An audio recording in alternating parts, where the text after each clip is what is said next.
ရွယ်လေးနဲ့ဘိုက်ကပူနေပြီဘယ်မှာလဲယောက်ျား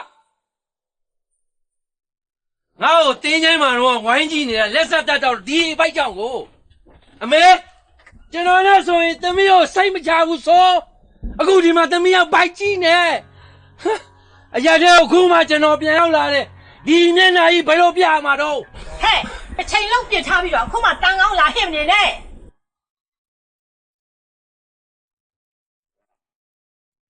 ဟဲ့နေ့သမီးကဂလိကချင်းနဲ့ညားတာမဟုတ်ဘူးဟိုရွာဦးထိတ်ကစရေးကြီးမြင်းနဲ့ညားတာငါတို့ကမျက်စိကိုတစ်ချိန်လုံးထောက်ထောက်ပြီးမကြည့်နိုင်ဘူးဟဲ့အရွယ်လေးကရလာပြီပဲတဘာဝတိုင်းတော့ဖြစ်မှာပေါ့ဘာမဆိုင်ညာမဆိုင်ခင်ဗျဘာတွေဝင်ပြောနေတာလဲ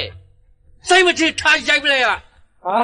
ငါတခုခုတော့ဖြစ်နေတယ်ငါတခုခုတော့ဖြစ်နေတယ်ဖေသမီးကိုရိုက်ချင်ရမှလား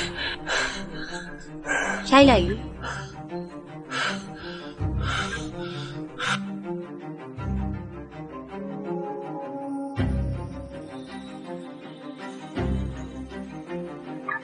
ဟာ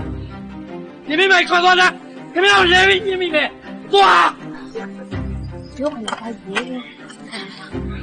ပြောပါလေ